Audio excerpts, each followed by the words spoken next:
नमस्कार बच्चों। आज हम लोग छायावाद युग की वैचारिक चेतना को विभिन्न समीक्षकों, चिंतकों और कवियों के दृष्टिकोण से समझेंगे। इन परिभाषाओं में छायावादी वैचारिक चिंतन उभर कर सामने आता है। द्विवेदी युग के अंतिम चरण में ही छायावादी काव्य की रचना प्रारंभ हो गई थी। प्रारंभ में छायावादी कविता को टैगोर स्कूल की चित्रकला के समान अस्पष्ट समझा गया। विद्वानों ने छायावादी कविता में काव्य की काया नहीं, छाया के दर्शन किए और इस छाया अर्थात अस्पष्टता का उपहास करने के लिए ही उसे छायावाद नाम दे दिया गया। किंतु कालांतर में यह नाम उन कविताओं के लिए रूढ़ हो गया जिनमें मानव और प्रकृति के सूक्ष्म सौंदर्य में आध्यात्मिक छाया का भान होता था और वेदना की रहस्यमयी अनुभूति लाक्षणिक एवं प्रतीकात्मक शैली में अभिव्यक्त की जाती थी। इस प्रकार छायावाद की इस वैचारिक दृष्टि को हम रामचंद्र शुक्ल के अनुसार देखें तो शुक्ल जी ने छायावाद शब्द का प्रयोग दो अर्थों में किया है। एक तो रहस्यवाद के अर्थ में, जहाँ उसका संबंध काव्य वस्तु से है, अर्थात जहाँ कवि उस अनंत और अज्ञात प्रियतम को आलंबन बनाकर अत्यंत चित्रमयी भाषा में प्रेम की अनेक प्रकार से व्यंजना करता है। और छायावाद का दूसरा प्रयोग काव्य शैली या पद्धति विशेष के व्यापक अर्थ में है।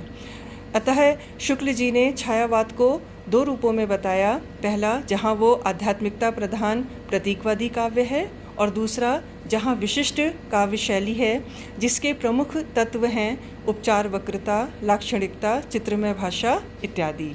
उन्होंने इसे इन्हीं दो अर्थों में ग्रहण किया है। आचार्य नंददुलारे वाजपेयी छायावाद के विषय में कहते हैं कि इन्होंने इसमें छायावाद में आध्यात्मिक तत्वों का समावेश पाया। वाजपेयी जी का विचार है कि मानव अथवा प्रकृति के सूक्ष्म किंतु व्यक्त सौंदर्य में आध्यात्मिक छाया का भान मेरे विचार में छायावाद की सर्वमान्य परिभाषा या व्याख्या हो सकती है। इसी प्रकार छायावाद को परिभाषित करते हुए जयशंकर प्रसाद जी कहते हैं कि मोती के भीतर छाया की जैसी तरलता होती है, वैसी ही कांति की तरलता अंग में लावण्य कही जाती है। छाया भारतीय दृष्टि से अनुभूति की भंगिमा पर निर्भर करती है। जब वेदना के आधार पर स्वानुभूतिमयी अभिव्यक्ति होने लगी, तब हिंदी में उसे छायावाद के नाम से अभिहित किया गया।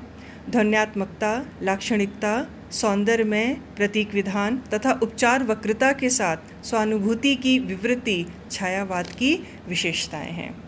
इसी प्रकार डॉक्टर रामकुमार वर्मा कहते हैं कि आत्मा और परमात्मा का आंतरिक परावर्तन छायावाद है। अर्थात जब परमात्मा की छाया आत्मा में और आत्मा की छाया परमात्मा में पड़ने लगती है तो छायावाद की सृष्टि होती है। छायावाद की प्रमुख लेखिका कवित्री महादेवी वर्मा ने छायावाद को अभिव्यक्त करते हुए कहा कि छायावाद तत्वतः प्रकृति के बीच जीवन का एक उद्गीत है। उसका मूल दर्शन सर्वात्मवाद है। वे कहती हैं कि स्वच्छंद छंद में चित्रित मानव अनुभूतियों का नाम छायावाद उपयुक्त ही है। इसी प्रकार प्रमुख समीक्षक डॉक्टर नगेंद्र छायावाद के संदर्भ में कहते हैं कि छायावाद को स्थूल के प्रति सूक्ष्म का विद्रोह है, और वो कहते हैं कि छायावाद एक विशेष प्रकार की भाव पद्धति है, जीवन के प्रति एक विशेष भावात्मक दृष्टिकोण है। इसी प्रकार डॉक्टर रामविलास शर्मा इस चिंतन को प्रकट करते हुए कहते हैं कि छायावाद स्थूल के प्रति सूक्ष्म का विद्रोह नहीं रहा, वरन थोती नैतिकता, रूढ़िवाद और सामंती साम्राज्यवादी बंधनों के प्रति विद्रोह रहा है। यह विद्रोह मध्य वर्ग के तत्वाधान में हुआ, इसीलिए उसके साथ मध्यवर्गीय असंगति, पराजय और पलायन की भावना भी जुड़ी हुई है। इसी प्रकार आचार्य हजारी प्रसाद द्विवेदी छायावाद को अभिव्यक्त करते हुए कहते हैं कि छायावाद के मूल में पाश्चात्य रहस्यवादी भावना अवश्य थी। इसमें संदेह नहीं कि उक्त भावधारा की पृष्ठभूमि में ईसाई संतों की रहस्यवादी साधना समाहित थी। इस प्रकार इन समस्त परिभाषाओं के आधार पर इस चिंतन को व्यक्त करते हुए हम कह सकते हैं कि छायावादी काव्य रहस्यवादी प्रवृत्ति से प्रेरित है। छायावादी काव्य प्रेम, सौंदर्य और प्रकृति का काव्य है। छायावाद में स्थूलता के स्थान पर सूक्ष्मता का भाव है। छायावाद के शैली शिल्प एवं अभिव्यंजना पद्धति में नवीनता है।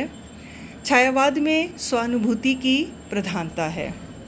प्रेम, प्रकृति और मानव सौंदर्य की स्वानुभूतिमयी रहस्यपरक सूक्ष्म अभिव्यंजना लाक्षणिक एवं प्रतीकात्मक शैली में जिस काव्य में सृष्टि होती है उसे छायावाद कहा जाता है। छायावाद ने रहस्य भरी आध्यात्मिकता के साथ साथ अपने पूर्ववर्ती काव्यधाराओं से सर्वथा भिन्न शाश्वत जीवन मूल्यों, सांस्कृतिक संस्कारों और दार्शनिक दृष्टिकोणों को व्यापक फलक प्रदान किया।